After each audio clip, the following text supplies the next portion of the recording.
Welcome to Beyond the Reformer, the podcast where those who love Pilates come together for thoughtful conversations, genuine insights, and inspiring stories. I'm your host, Nic Lenny, and through these chats, I hope you feel more connected to our community, more aligned in your purpose, and inspired both in your Pilates journey and beyond. In this week's episode, I am joined by Leah Hart, who is the founder of Glow Pilates in Limerick, Ireland. It was so wonderful to talk to Leah. She shared so much about her challenges of opening her first studio and recently her second, how she managed the COVID pandemic. She had a child within that period too, and how she brings her ethos through in her group classes and in her sessions, but also why she felt inspired to launch her own podcast. I can't wait for you to hear this conversation with us. It was so great to talk to her. Hey, Leah, it is wonderful to welcome you to the podcast. Thank you so much for joining me. Thank you for having me. Hello. I am super excited to talk to you. You are the founder of Glow Pilates in Limerick, Ireland, not very far from where I'm from in Ireland. I must come and visit you next time I'm over. You're also the host of your own podcast, and you've been in this industry a good little while now, and I'm really interested to hear all things about your studio. But I thought we could start today's conversation with a little bit about your background, really. What do I need to understand about you or know about you to understand where you are today? Tell me a little bit about your early life. My early life, as it pertains to Pilates, I started as a little tiny ballerina when I was 4. Ballet, tap, jazz, the whole shebang with dance, mostly ballet, until right through high school. And then I joined a dance team. And as part of that program, we had some mat Pilates classes. So that was my first introduction to Pilates. And what really drew me to Pilates was at the time was the structure, the control, some of the choreography, the balance I felt it gave my body from the kind of rigorous dance stuff, I suppose. I found, a balance for my body. What I wasn't getting from some of the dance stuff, I found that in the Pilates, especially around a lot of the breathing. That wasn't really something that we spoke, wasn't much in my experience with the dance stuff, and it kind of was in the Pilates stuff. So I was like, ooh, what's this? I had never done any sort of yoga or anything like that, so I was really drawn to it. And then Pilates was just sort of a hobby for me for a long time. So how old were you when you first sort of had that mat class then and first heard about Pilates? Early 20s, Wow. Early 20s. I feel like it's all the dancers who have discovered it early because it was in the dance world long before it was maybe in the public consciousness. Yeah, well, I literally had never heard of it before that. And then it was like, oh, okay, I liked this. And I think in retrospect, the benefit of hindsight, I can totally see that. It's interesting, we might touch on this later, but that the very thing that drew me to it is now one of the things that was one of my least favorite things about Pilates. But anyway, we can maybe explore that in a little while, that kind of really structured and control thing. But at the time, it's what absolutely drew me in. And when did you first think about becoming a teacher? Did you have like a career before becoming a Pilates teacher? Well, my degree was in English literature. I did my master's and my PhD in English literature, and Pilates at the time was a hobby, as I said, and I was working a bunch of jobs that were not my favorite. I was not in academia. I was doing a lot of, what do you do with a degree in literature really, unless you're in academia? So a lot of not fulfilling jobs. And I had a teacher who said to me, would you just do a mat training, even just as like a hobby? And I thought, actually, that's a great idea.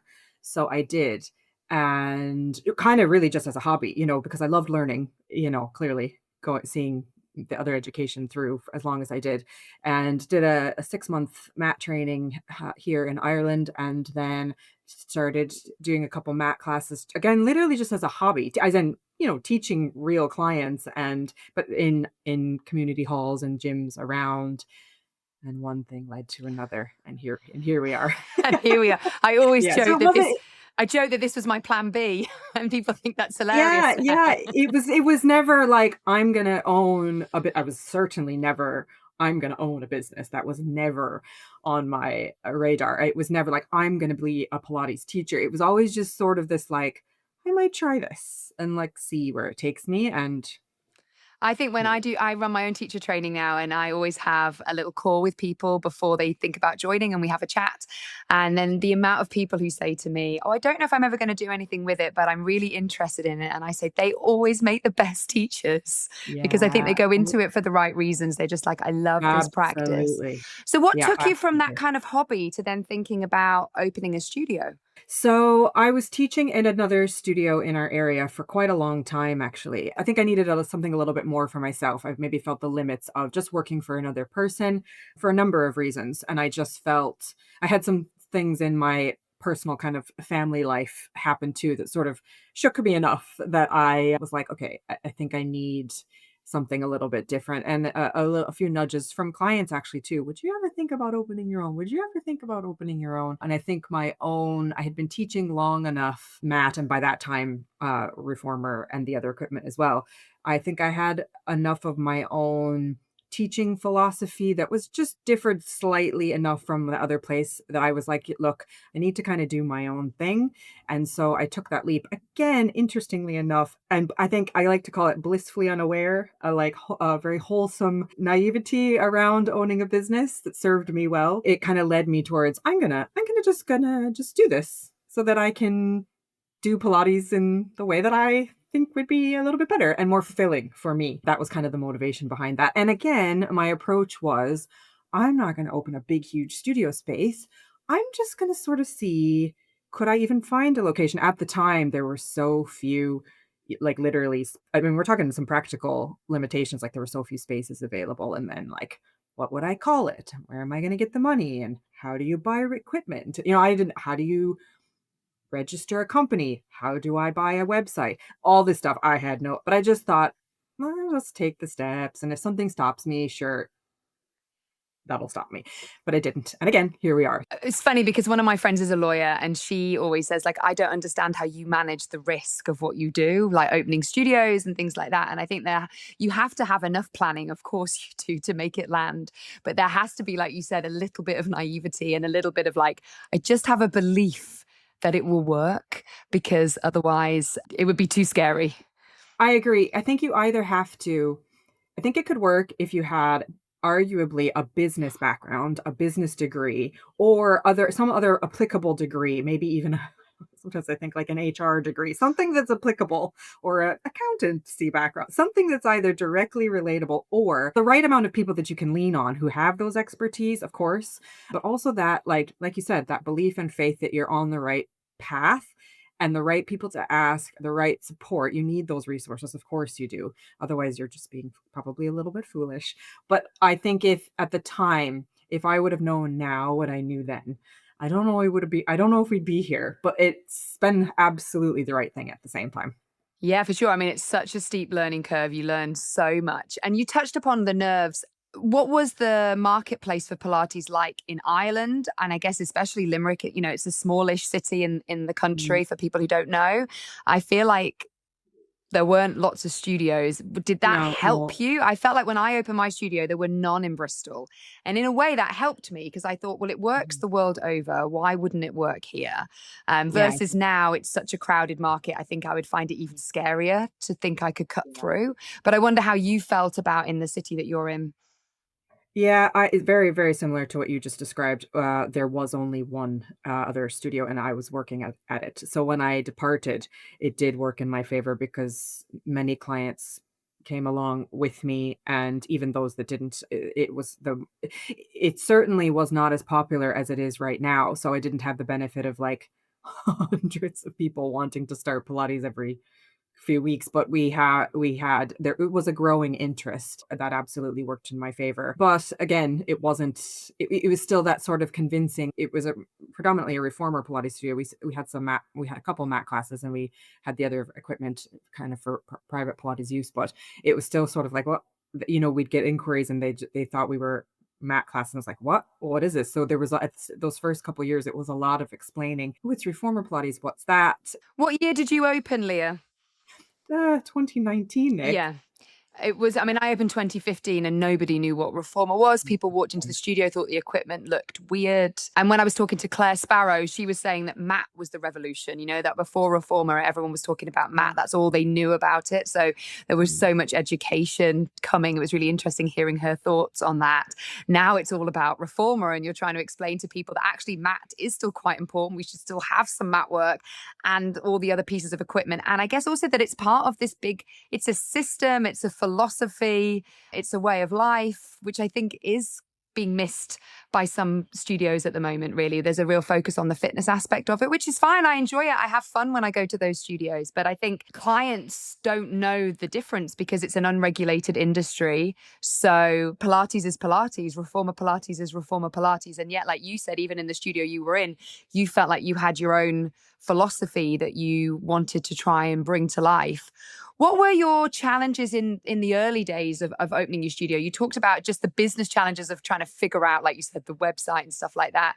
Were there other challenges? Did you find it hard? I mean, what was it like trying to recruit teachers? Yeah, well, so there were no teachers. There were no teachers. It was just me. So at the time, I had kind of worked out the financial bare minimum if it was just me, and that was before I had my son, little 5-year-old boy. That was before him.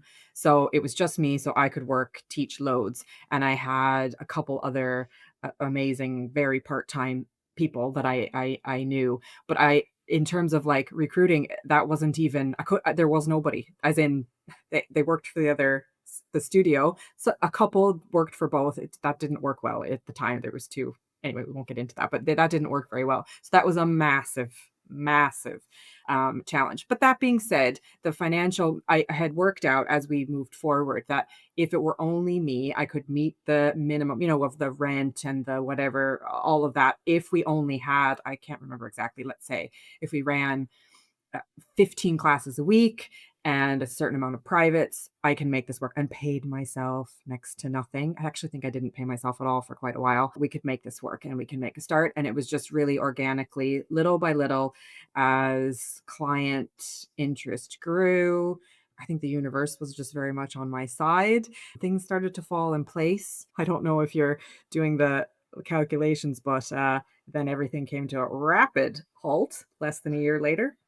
Yeah. So suddenly I didn't need teachers because we couldn't be open. And then anyway, so the staff was a massive issue. Managing the pandemic obviously was a massive issue for the first couple of years. That was very challenging. Working out how to meet the needs of the clients as well, because again, as a new studio, and even though I did have a good amount of my clients in the early days were familiar with my teaching style and what we had to offer, we had so many new people. And I think maybe you can relate to this. When you open a new business or a new studio location, you're trying to meet the needs of those people. You want to honor what it is that you do and what you have to offer, and yet there are some realities around, I want this business to work. So trying to meet some really practical things like what classes on what days, what times, those really nitty gritty things, like getting the timetable schedule right. That was tricky for me. Learning to be in charge, stepping into that role. That is I'm still learning that. Like, wait a second, I'm in charge. There's nobody to kind of fall back on, like to get permission from or to get the ultimate answer from. That was very hard at the start. Like, what? No, Leah, it's actually you have to make that decision. I don't have a business partner, Nick. I don't know, do you? But No, it's like, it's just me. And it's just you. it's so freeing in some senses for sure. But it is hard. I definitely think best when I talk. So not having someone to bounce ideas off. And it's why later on, I got a business mentor, and that really, really helped. And it totally changed the direction of the business. But I love some of the things you said there. They're advice that I often give. I always say to people, when you're first starting out, exactly what you did, you need to work out the bare minimum of, like, so I was on my own. I had nobody else's salary to support me. So I was like, right, if I just pay my mortgage and eat and don't really do anything and pay my bills for the studio, like, what is the bare minimum? And what do I need client-wise, class-wise, just like you said, to make that land? And is that remotely realistic? And it gives you a real focus, doesn't it? Because I think, especially with the boom that's around at the moment, people can just think that there's a lot of money. I believe the stat is that 9 out of 10 boutique fitness studios across all of boutique fitness are not making profit. And the story of studios that look like they're booming but the owner doesn't take any money is quite a common story out there. So it's really important that you do your numbers. Like you said, also the timetable is challenged. We've just opened our third studio, and you sort of, even though it's in the same city but just a different location, different times classes just don't work in the same way. And you're constantly shifting them, like you said, and it's having some flexibility around that for sure is also part of it, isn't it? It's a practical reality that is it's not nothing. It can really like, we're working that through still. Our second studio is open just a year now, and we're still trying to get it right, and it will change. But I mean, you're weighing then, okay, so we have 3 or 4 clients who are really consistent in our whatever class, but we need it to be fuller. Are we gonna risk Yeah. changing that for those really consistent 3 or 4? I mean, again, like, I think anybody who owns a studio or who is listening to this can absolutely relate. But these are really practical little nitty-gritty things, and it's an ongoing, like, what's the right thing to do for the most people? That's what I always try to think about. Whatever the decision is, whether it's timetable or when I'm making this decision, what's the best thing for the most people? Because it's not going to be for everybody all the time. Absolutely not. So the most right thing for the most people most of the time. That's the aim. Talk me through your philosophy, Leah, the philosophy that you try and bring to life in the studio. One of the things that I prioritized when I opened the studio was for me as the teacher, when I was kind of an independent mat teacher, freelancing all over the place, even though I was absolutely only working for myself, I was still getting swallowed by the demands. I mean, I just was. I was letting myself get swallowed. When I was working for somebody else, I was still getting swallowed. I wasn't in charge. I had no autonomy over my schedule, my pay, how the studio was run. And I just thought, we're kind of professional people who worked hard. We have a lot of education, we have a lot of knowledge, and I wanted us to take ourselves a little bit more. I wanted it not serious and like we can't have a sense of humor and a lightness about our work, but let's have a little bit more respect and professionalism around what we want from our work. Be a little bit more fulfilled. Walking this line of, though we work in this sort of like wellness space and we're doing work that's helpful, good for our clients, we can't lose that wellness and goodness for ourselves. We're also not a charity. So it's a business at the end of the day. And how do we tread that line? So that, again, that kind of goes back to like what's best for everybody. And that includes the teachers. Like, so at the start, the priority was we do that as much for me, because at the time it was me as the teacher, and I guess the owner, but and the clients. It wasn't either or. It wasn't gonna. It's the best that I could swallow, let myself get drowned by the needs of the clients, which is that is hard. But I wanted it to stay at the forefront. So our little studio ethos is move well, be well. I mean, that could mean it's like for me, it's like so broad and all encompassing, but it also can get super specific. So, you know, if we're moving through our day, as I'm moving through business decisions, as I'm doing my footwork, how can that promote this sense of I'm good with this in my brain, in my heart, in my gut, in my actual joints, in my tissues? That's the philosophy. I guess a holistic approach to movement. It's that using movement to go a lot deeper to help people feel really good.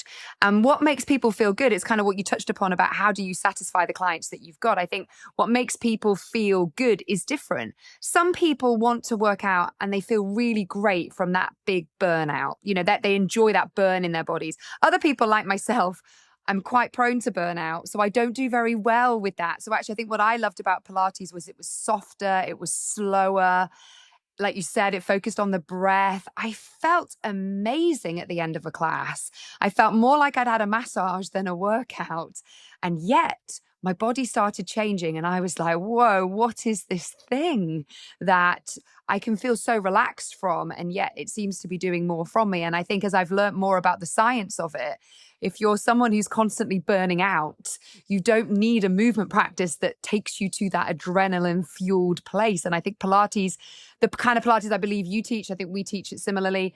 That's what it does. There are styles of Pilates out there that do like to push you And that I like that. It's good fun when you go and do it. But that wasn't what changed my life and personally got me really interested in Pilates. I've kind of noticed, so our client community, the ones that are more long lasting, the ones that stay the longest, the ones that are moving along this with us are the ones that that resonates with. And the other people will kind of come and go. But what I feel is they seem to, instead of being depleted by their time with us, they're more, yeah, they're more uplifted. They're getting there's like an enriching going on some level, rather than this sort of, like you said, there's a time and a place for all of us to get that, what you've described, that sort of fun, very, very challenging, sweaty, burny thing. And I think, our approach generally, because we do have some of those classes actually on our timetable, we have the odd kind of one like that, but generally our style of classes are the ones that are like you've described, a little bit more conscious, a little bit more holistic, a little bit more client led, in the sense that we're here as, we're talking about group classes especially. We're here as teachers, facilitators, supporters, but actually we're making suggestions and you're choosing what's best for your body on the day. You know what your morning or has been like, in your evenings of what to be. You know what your energy's like. You know what your physical body feels like. So you make the decision about what variation you want, or modification you need, or specific spring setting. I'm not here to dictate or anything like that. If you need my specific help, for sure, that's why I'm here. But that ultimately this class is for you, and that is, with every passing season, more and more so. Like, clients will ask, what spring should I be using, or what should I be doing, after we've kind of talked about it, and I'm like, well, uh, what do you think? And I'm not trying to be smart. It's just like helping them work out that actually that answer's within them. We want to help, because I think so many of us have been conditioned to ask someone else for permission. What do you want me to do? What do you want to do? Even in this class, what do you want to do? It's here for you. Yeah, within the scope of a reformer Pilates class that we're doing now, and that you're paid to come, and all of the rest of it. But that is the difference. They end up taking that ownership. They're a little bit more empowered. That is very fulfilling to witness, and then to feel, because I actually, and again, we might get to this in a while, I actually don't teach very many classes, No, me sessions, neither. compared to the old days. So, but to know that I'm holding a space and creating a space, managing a space, all those words, where that's going on is amazing. I'm really proud of that. It's so interesting what you say, because it's brought me back to, I did a year-long anatomy training course with Gary Carter a good few years ago. And he brought on a guy who came in called Stephen Braybrook, who sadly passed away a couple of years ago. And I've always remembered, though, something he said, and you've just touched upon it. And he said, so much of our life from the day we start school is dictated by rules. You must be here at this time, you finish at this time, you eat at this time, you go to bed at this time. Like, your whole life is dictated by a very strict framework. So true when you think about it. And he said, what we have an opportunity to do in any movement class that we do is give people freedom, use our cueing to allow them to explore themselves in a way that they are never allowed to explore themselves in real life, for them to get in touch with themselves, for them to, as you said, explore what spring. How would it feel if you did this? What about if you placed your hands here? How would, get people to start thinking about themselves? He said that just goes so much deeper than any sort of exercise practice, because you're tapping into something that people need for life, but the structure of our life doesn't really allow anymore. I've always remembered, I can't remember what else he said in that lecture, but I've always remembered that, because I thought, yeah, you're so right. Like, I must be at school at this time, and this is the time we eat lunch. And, it's so true. So to give people some freedom in a movement class to allow them to explore themselves, their surroundings, how they feel, is very mind opening. Totally. And you see it, sometimes they'll literally say, just tell me what you want me to do. Just tell me what you want me to do. And it's like, well, I'll make a few suggestions, but you just pick. No, I think it's true. For me, I always feel like the beginners need a bit more of a framework. And then for me, as I get to more intermediate and advanced movers, that's kind of what I like to do. How would it feel? What about if you did this? What, and it's, you get them seeing, they're like, oh yeah, what would it feel like if I did it like this? You talked about stepping back from your teaching, which I think is just the truth of studio owning. We'll talk about that in a minute, and your leadership, because again, that's a real challenge, isn't it?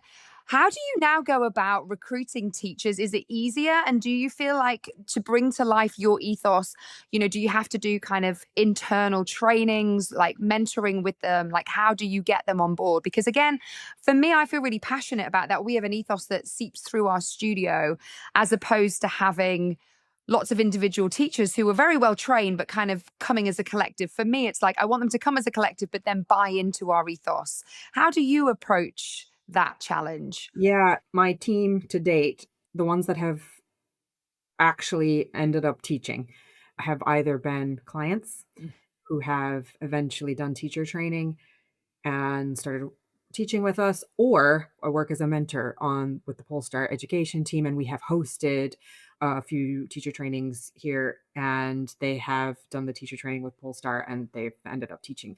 So I have never successfully put out there, we're looking for teachers, and found the right fit. And that, again, that's not because maybe they're not well trained. I just noticed that the way that we talk about, and it goes back to what we just spoke about, but the way that we talk about movement, it's like there ends up being so much unlearning or unwinding that it's too hard. It's like you have to start over. It's worked so much better when we've got clients who have been long-term client. Like, we've got a couple at the moment who are about to join the teaching team, and both have been clients for 3 years now, and there's just this understanding of movement and how we speak about it, and it's just the best fit so far. Will that always work? I'm not totally sure, but so far it has worked really well. You're absolutely right. The people who have been clients of ours and have similarly trained with us, you see a real difference. There's just a knowing. They've been clients for 6 years, then they train.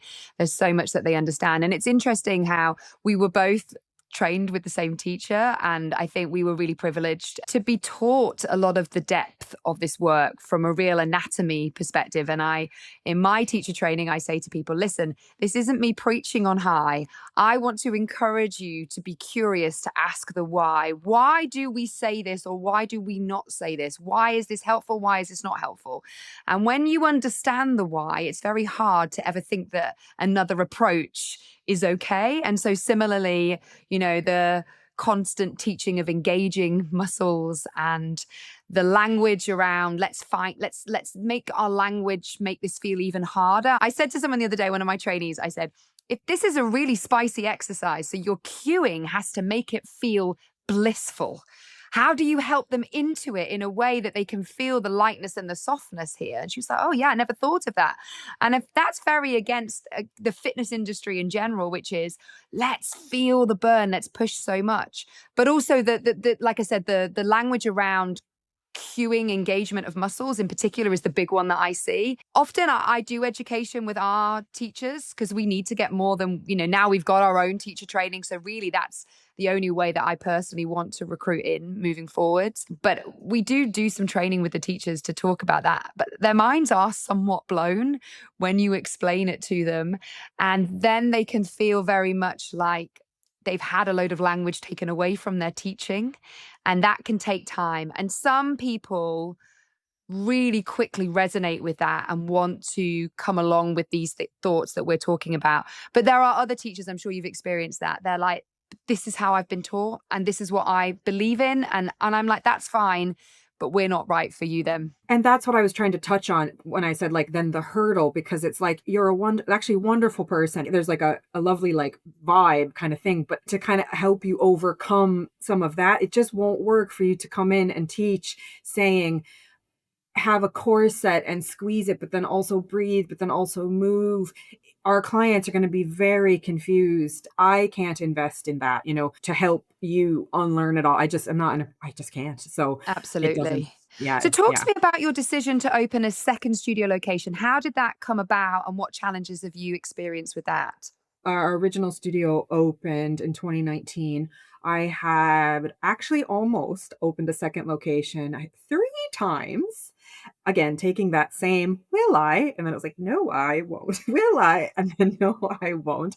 And then our second studio location is actually within a big warehouse gym. There's also a physiotherapy clinic in there and a hot yoga studio. And the gym I have is the gym I used to go to when I was a gym bunny for many years. And I have a really good relationship with that owner. And he approached me way back saying, we are sort of, it was still within the same facility set, but we are expanding. They were building a second, like a mezzanine floor.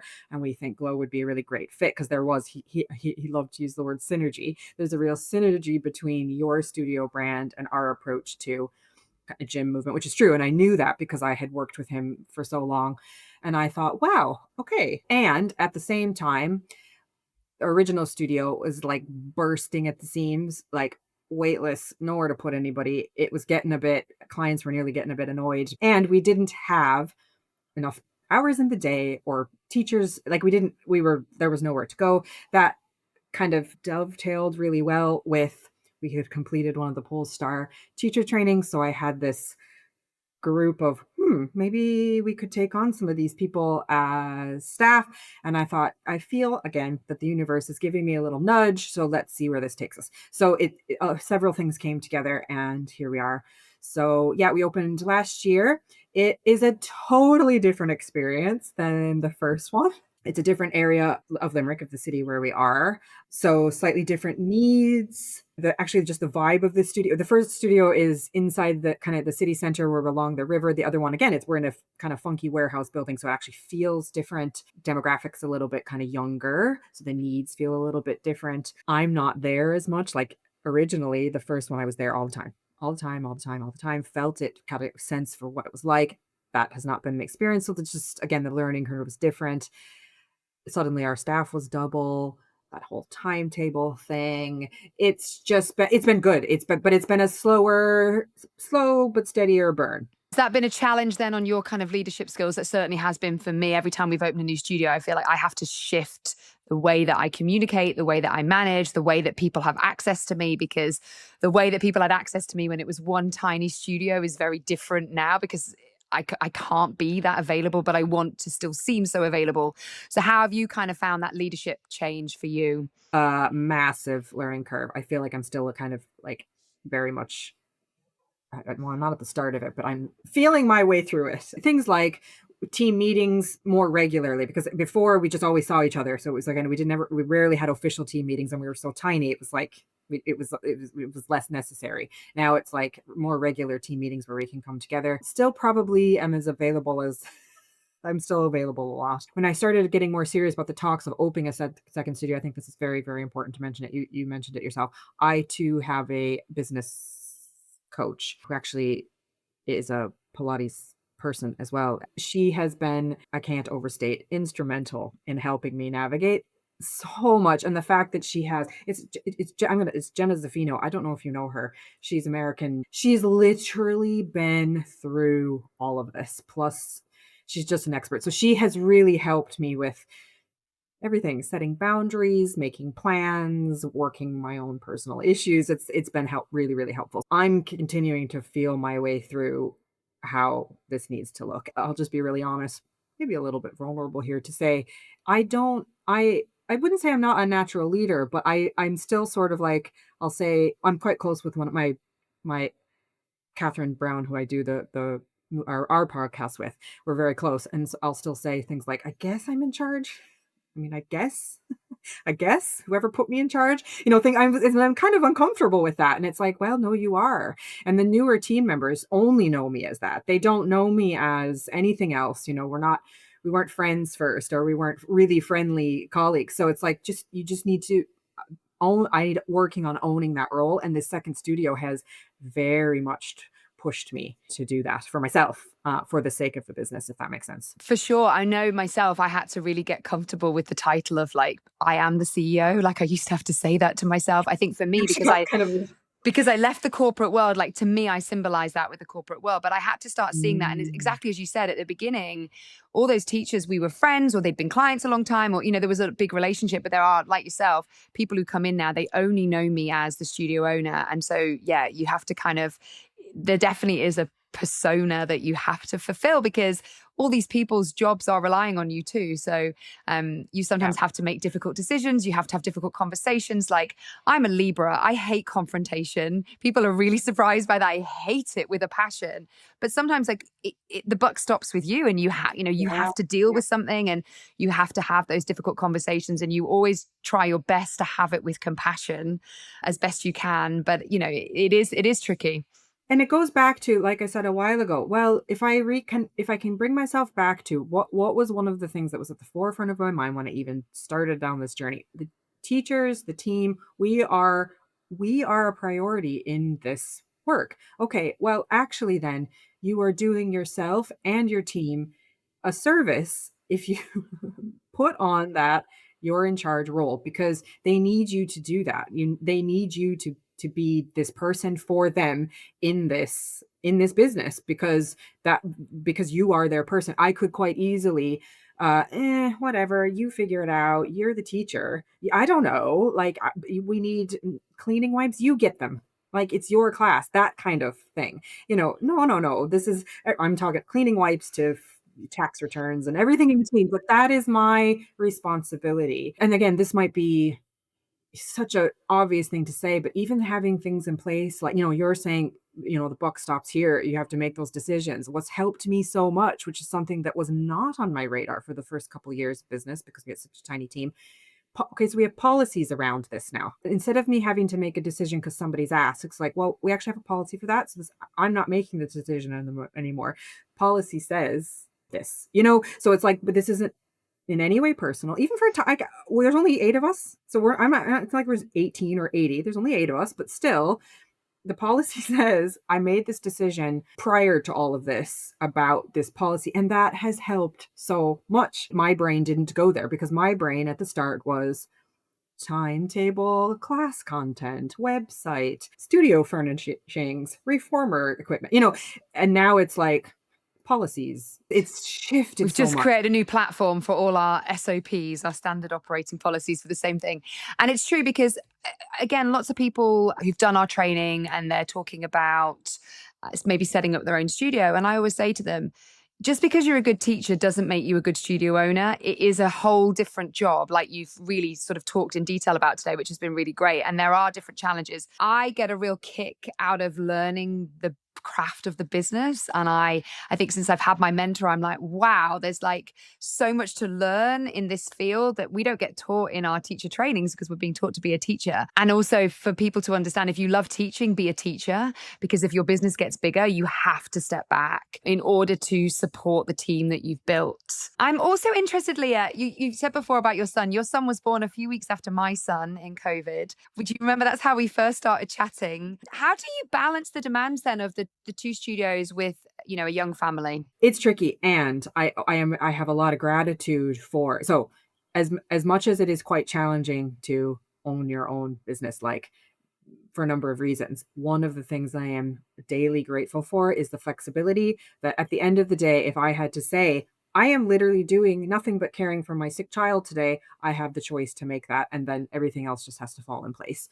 Fortunately, touch wood, that hasn't happened because my husband he is a secondary school teacher. So there's a lot of job security and flexibility with his work too. But that is the truth, because if we didn't have that, it would absolutely add a layer of challenge. But it's been a lot of puzzle pieces. I can, lots of Wednesday mornings when I am in the studio teaching group classes, and my child is sick and my husband is teaching. It's like, well, if you're finished your class at whatever and I have to be in mine, and then it is a lot of juggling in those early years. I think you've got your daughter as well. Yeah, mine is 7 and 5. Yeah. Yeah, a phase of very much getting swallowed by new motherhood as well, like, very much, honestly, kind of losing myself a bit between a new business and a new child, kind of going, like, I don't think who I was or what I needed was on my radar for a while. It was him first, obviously.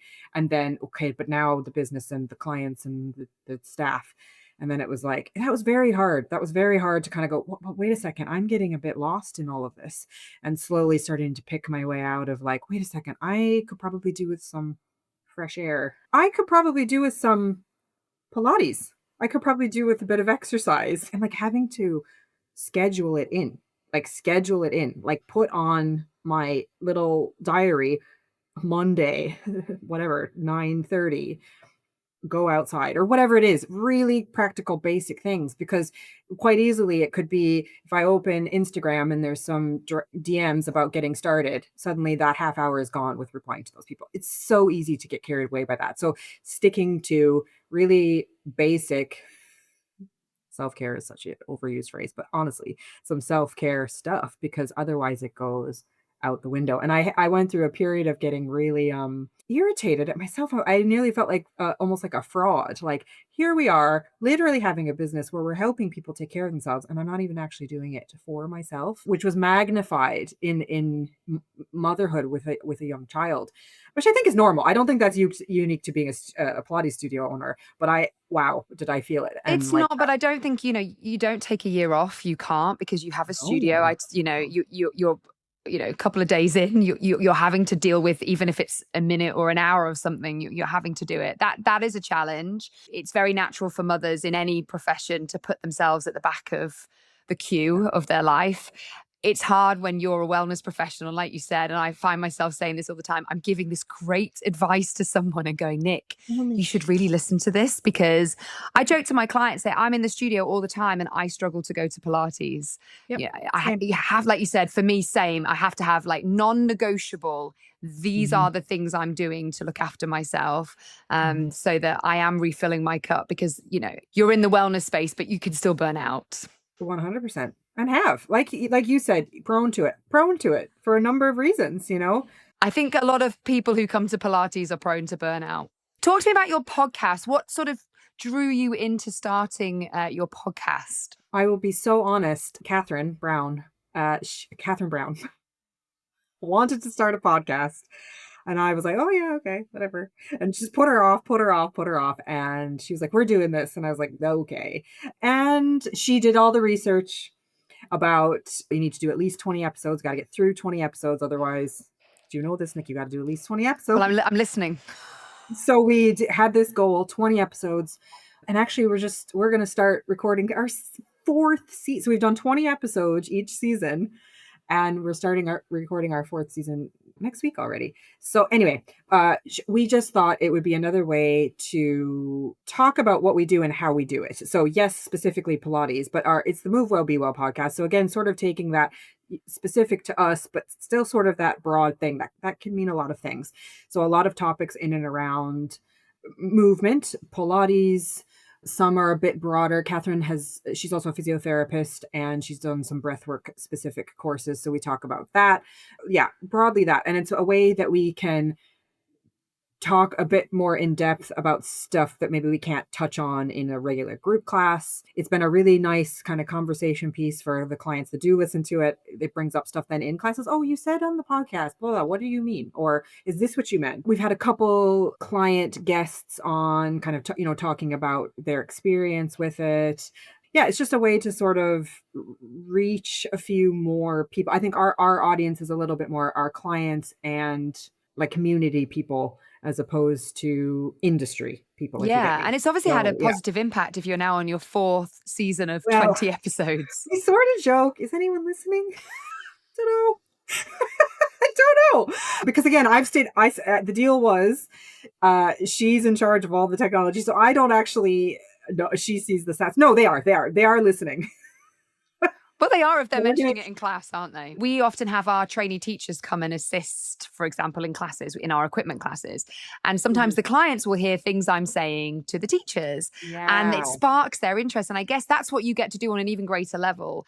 I Hmm. often think, back to what we said earlier, that I think Pilates does really appeal to those type A people who are prone to burnout and kind of working to perfection for everything. And I think people are often drawn into it because it doesn't feel too woo woo. It feels very scientific. However, we're still all quite woo woo in this industry, let's be honest, because we've been opened up to the world. Like, I love there's a book called Why the Woo Woo Works. You know, it's kind of, it sort of shows you that this stuff really works. And I think Pilates is often the first step that lots of people, me included, maybe you too, into the world of holistic health. And I think we then get to sprinkle in some magic and things that we say. And it sounds like in your podcast, that's really what you're getting to do as well, is just talk much broader about the health and well-being sector, which was such a big part of Joseph Pilates' philosophy. It's whole body health, not just the exercise bit was one bit of it. So actually, you know, I think it sounds like you feel very sort of guided in this world to make a difference in people's lives. And it sounds like that's what the podcast helps you do as well. It does. Catherine and I have said multiple times, sort of jokingly, even if it's only for she and I, having those conversations helps us sometimes just talking through them, clarify, wait, what do we actually, because we have to pick, we're picking topics. What do we want to talk about? It's like, wait, what do we think about this? Let's talk about it. It's really helpful. It's really, really helpful. And then we actually put it out there because then other people have to listen. Do we really mean this? What do we mean? It's been really good. So, yeah. And what are the future plans for you and for Glow? At the moment, the short-term goals are to have no, sounds like a weird goal. Short-term goals, Nick, are to have no major upheavals. Because I honestly feel since I opened the business, there's been, well, at the start, to no fault of my own pandemic, there's just been a lot of change, just like a lot of huge change for honestly, we're 6 years in now between the pandemic and coming off of that. And then the second studio opening, I would like a period of, let's just see how this feels. Me knowing what I'm like, my nervous system sort of seems to need something to handle, so I would like to teach myself that I'm okay without having to handle something, if that makes sense. I totally hear you. Yeah. I think I thrive on my edges, but I burn out on my edges. And so I actually have a similar goal. I mean, the podcast was my one new thing and this is my passion project because I'm really interested, like you. I love having conversations with people. I love being able to be inspired. But actually, from a business perspective, very similarly, there's a real challenge in being able to get it to run efficiently and well, and just letting the machine kind of do its thing and still have this ethos that's coming through. And for me, that's what I've set myself as a challenge. I opened a new studio last year, similar to you. There's a lot of change that goes with that, bigger team. So just having some time where, like you said, it can all just settle is actually a challenge in itself. It is. No, it totally is. Yeah, totally is. And with that, then there's plenty within that. So our newer location, filling that out a little bit. We still do need to grow our team a little bit. So there's plenty in that. We have some smaller goals within the studio to do more kind of special events, things like that within what we already have. No huge major plans. I'm always open to what might be the next logical step, but I'm not actively seeking things like, I don't know, a third location or. You've said it a few times. It's allowing yourself to be like open enough to be guided. And when the time is right, it will all just happen. We have a little closing tradition on the podcast just to ask a few quickfire questions to all our guests. So, what was the most influential piece of advice you've been given and by who? The most influential piece of advice I have been given is by a local businessman who owns coffee roasters, who's just up the road from my home. I actually taught some mat classes there. And he said to me, "You should just try it. And if it doesn't work, move on." And at the time I was like, what? This was when I was on the brink of opening my studio. I was like, what? And that has rung in my ears every time I'm about to make a decision. Just try it. And if it doesn't work, move on. For somebody who's chronically overthinking, 27,000 steps ahead of myself, somewhat hypervigilant all the time, it's like, you know what?